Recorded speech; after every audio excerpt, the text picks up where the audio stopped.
It's a brand new year, so let's take a look at a couple of ways that you can save more money in 2023.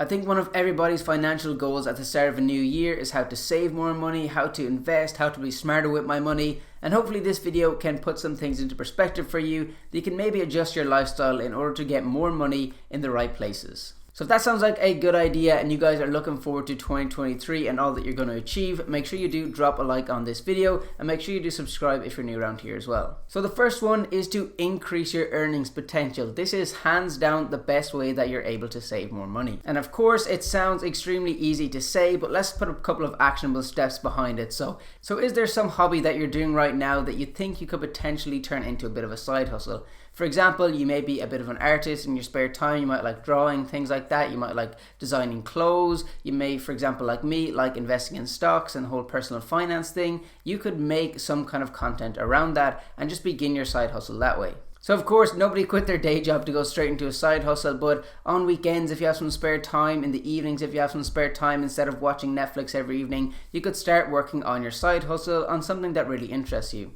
And you'd be surprised, people can make some money from doing absolutely anything. You can see, especially with the TikTok generation, pretty much anything on there can get views. So there's a niche for every single thing you do. So don't feel like whatever you're doing may not have an addressable market, because it may actually have one. So go ahead, try it out, make some content, make some TikToks, don't be afraid, and your side hustle could start that way.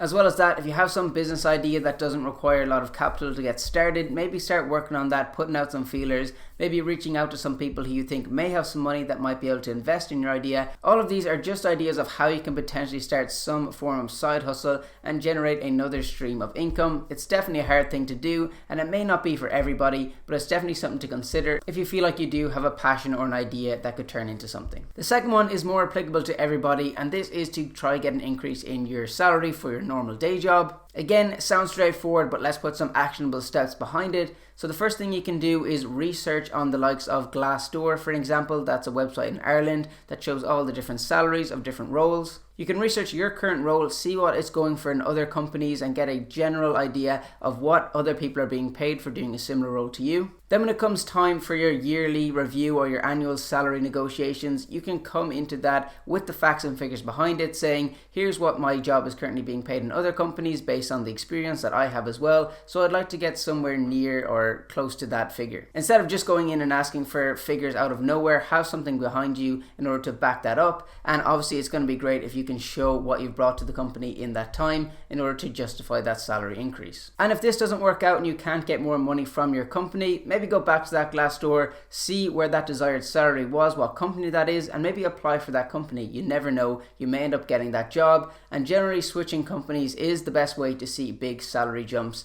in your career. So yeah, that's definitely the best way to save more money, is to increase that earnings potential, because while you may be able to save a couple of hundred here or penny pinching there, if you actually increase your earnings, that will lead to the most money saved over time. But anyway, let's take a look at some other areas. So number 2 is to make sure you're doing your tax returns, especially in the case of Ireland, and get that tax relief from the government that they offer. So taxback.com, who have kindly sponsored this video, do just that service for people. And their average customer, once they do the tax returns for them, has an average rebate of €1,880, so it's definitely worth looking into. For the case of Ireland, I'll go over a couple of different reliefs that you can claim in your annual tax return.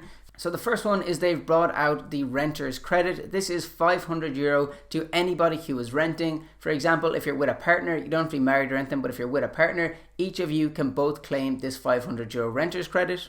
If, for example, you have a child that's in college and you're paying for their accommodation, you can also claim the €500 in that case. And this scheme will run from 2023 to 2025 currently, but can also be claimed for 2022 as well. So that's essentially €500 each year in your back pocket if you are renting.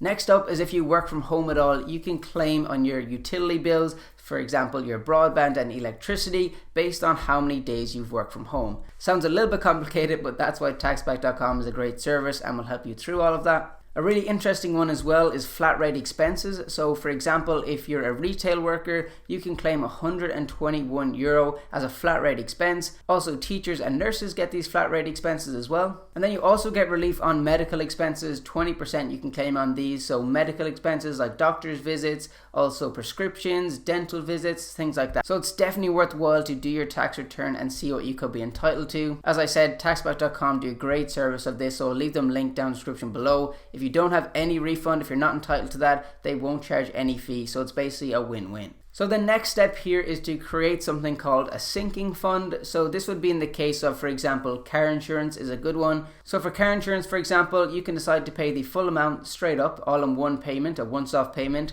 or you can decide to pay monthly payments, but the monthly payments end up being more than what the overall amount is if you were to pay annually. So essentially what sinking funds are is where you, for example, Revolut is a good app for this. So if you just create a vault in Revolut, name it car insurance. So then each week or each month you add money to this sinking fund for car insurance, saving up that when it comes time to renew your insurance, you can pay that all off in the once off payment and save yourself some money down the line. So this can pretty much be applied to anything. For example, if you have a holiday coming up and you don't want to take out a loan, set aside a vault in Revolut and start to save for it there. And then if you can end up avoiding getting a loan out at 8, 9 or 10% and you can just use this sinking fund instead, that's a great way to stay out of debt and save yourself money in the long term. Next up is a super important rule when it comes to saving, and this is pay yourself first. So whether you get paid weekly, fortnightly or monthly, make sure when that paycheck comes in, you've done a budget out for that week, for that month, etc. and you know how much you can save and put aside for yourself. Don't wait until weeks after you've gotten paid and it's coming towards the end of the month and you're waiting for your next paycheck and you'll just be saying,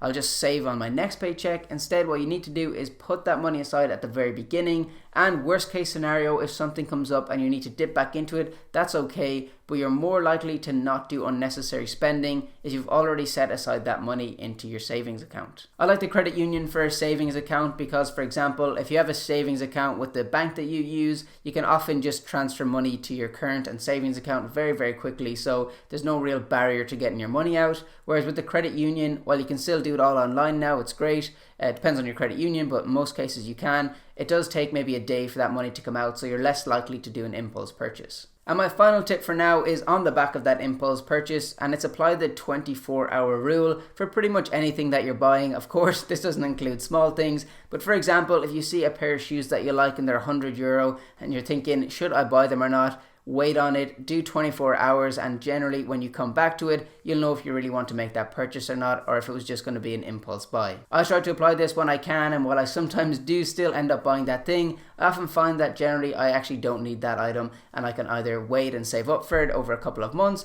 or I just don't need it at all and I was just being greedy in the time. But anyway guys, those are my tips for how to save more money in 2023. If you guys have any other ones, I'd love to know them in the comment section down below. Of course, this is not all of them, they're just the ones that came to top of mind and some good ones to put into practice. If you did enjoy it, I'd really appreciate a like on the video. It really does help out the channel, and as I said, if you're new around here, make sure you do subscribe to the channel as well. It'd be very much appreciated. Thanks for watching guys, best of luck with all your financial goals in 2023, and we'll catch you guys in another video.